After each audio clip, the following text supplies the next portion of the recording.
გამარჯობათ დებილიზმზე და ინფანტილიზმზე მქონდა ვიდეო და ეხლა მინდა ერთი ისტორია მოგიყვეთ ჩემი ბავშვობიდან. ზაფხულობით ბავშვები ხშირად სოფლად მიემგზავრებოდით და იქ იყო ერთი ბავშვი, რომელიც იყო ცოტა ფსიქიურად ვერ იყო რა, ასე ვთქვათ, ცოტა გიჟი იყო, მაგრამ ჩვენი ტოლი იყო და ჩვენ ჩვეულებრივად თამაშობდა ჩვენთან ერთობოდა ჩვეულებრივად, მაგრამ მაინც ვერ იდებოდით ბავშვები რო არ გაბრაზდეს და მკურნალობდა კიდევაც მე მგონი. და ერთხელ სადღაც ვარ წასულები მინდორში სათამაშოდ და რაღაც ვიკამათეთ და მაგასთანაც ვიკამათეთ თუ რაღაც ზუსტად არ მახსოვს და დავანებეთ თამაშთავი და მოვდივართ სახლში. ეს ბავშვი უკან მოდის და რაღაც გაბრაზებული იქიდან გვიყვირის, ჩვენ აუჩქარით ნაბიჯი, იმიტომ რომ არ გვინდა რა მასთან რაღაც დაპირისპირება და დაიწყო ქვების სროლა.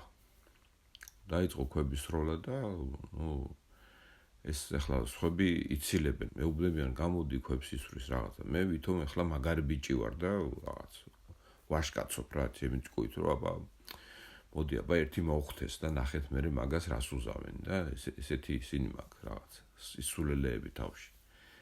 და ერთ თქვა ისე ჩამიქროლა ელოყაზე ის ჰაერის ტალღაც კი ვიგრძენი, სიბართლე გითხრათ. საბედნიეროდ ვერ მომარტყა, მე აღარ უსვრია, მე რა ვიცი, დაანება თავის როლებს.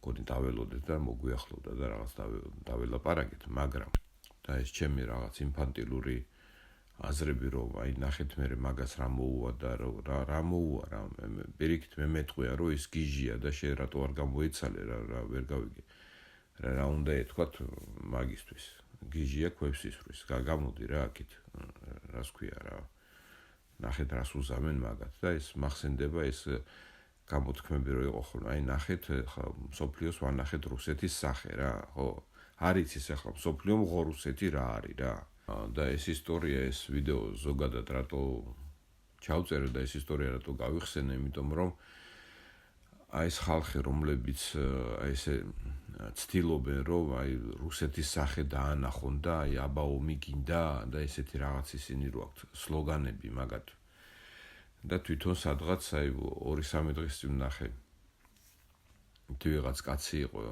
და რაც კომენტარებს დებდა რაღაც ძალიან ანტირუსულს და შევედი მაგის გვერდზე და რაღაც ბიჭის ის აქ ფოტო დადებული პლაჟზე არის ეს ტიპი 120 კილოიანი ვიღაცა და ჩემი სელაპიო თუ არა ბოდიში ისა ჩემი ზღვის ლომიო ესე უწერია და ეტყობა რომ უფრო შეერთებული შტატები იყვან ევროპა, მაგრამ ალბათ უფრო შეერთებული შტატებს უფრო გავდა.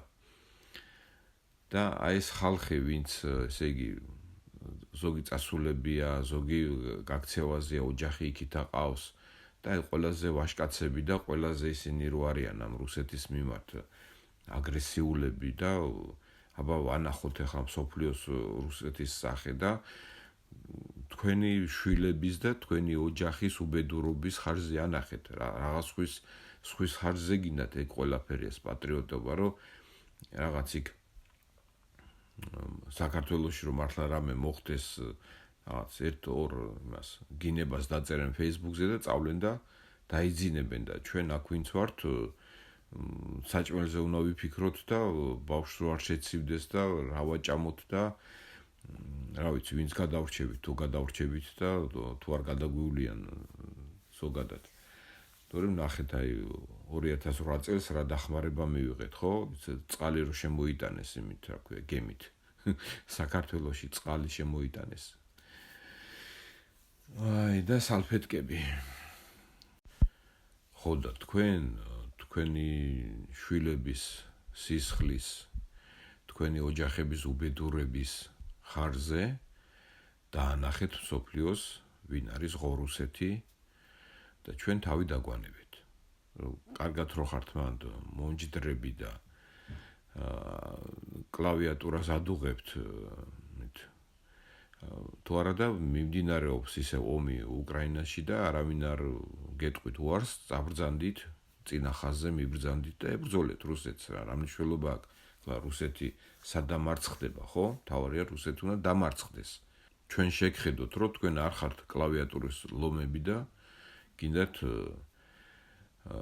რეალურად რუსეთის დამარცხება და არ ხართ სადღაც იქ ნატოს ქოლგის ქვეშ წამოგორებული სადმე პლიაჟზე და მე საღამოს მიხვალთ რაღაც ერთ-ორ წინადადებას სამწინადადებას დაწერთ რაღაც შეაგინებთ რუსეთს და ახლა თანადგომას გამოგვიცხადებთ ჩვენ და წახვალთ და თბილად დაიზინებთ მაძღრები რა ქვია გამბურგერებით და ჰოთ-დოგებით. რუსეთთან ჰქონდა 4 ომი. ორჯერ 90-იანებში და ორჯერ 2008-ში, ორ რეგიონში. და სად იყო ეს ხალხი, რატომ ვერ დაამარცხეს რუსეთი, ახლა რომ კლავიატურაზე ადუღებენ კლავიატურას, ვინ შეაჩერა, ვინ უთხრა უარი, წინა ხაზზე რატომ არ წავიდნენ. აი ეს ძალიან საინტერესოა. და აქვე მინდა კიდე ერთი კომენტარი გავიხსენო, ერთი ვიდეო მაქვს, სადაც ვამბობ, რომ როდესაც ჩვენ ბრუნდებოდეთ თბილისში და მთელი ჯარი იყო ესე იგი გაშლილი გზაზე, ცაში დაფრინავდნენ თვითმფრინავები, ვერტმფრინავები, მაგრამ არავინ არ ბომბავდა, ხო? და ერთმა რა ვიცი ისე დამცინასავით, რომ რაღაც დაგბომბავდა, ომი დამთავრებული იყო უკეო და როგორ დაგბომბავდაო, რა დამთავრებული რა, მე დავამთავრე ომი? ესე იგი ისევ რუსმა დაამთავრა, ხო? თორე რა წამოსულიყო თბილისამდე ევლო. რას ქვია დამთავრებული იყო? ჩვენ ომი არ დაგვიმთავრებია. ჩვენ კიდე გვაქვს საომარი, არც 2008-ში არ დაგვიმთავრებია ჩვენ ომი. ეს ოკუპირებული ტერიტორიები, რომლებიც დაბრუნდება საქართველოში, მაინც არ იქნება ჩვენი ომი დამთავრებული, იმიტომ რომ უამრავი ქართული მიწა არის იგივე რუსეთში, იგივე სოჭი, იქ ტუაფსეშია, ხო, ნიკოფსია და აქეთ დვალეთი. ჩრდილოეთ ოსეთის რო აქვთ მიერთებული. ასე რომ ჩვენ ქართულებს ომი არ დაგვიმთავრებია. მე აღვნიშნე ის, რომ ომი დაამთავრა რუსმა და არ დაგვბომბა.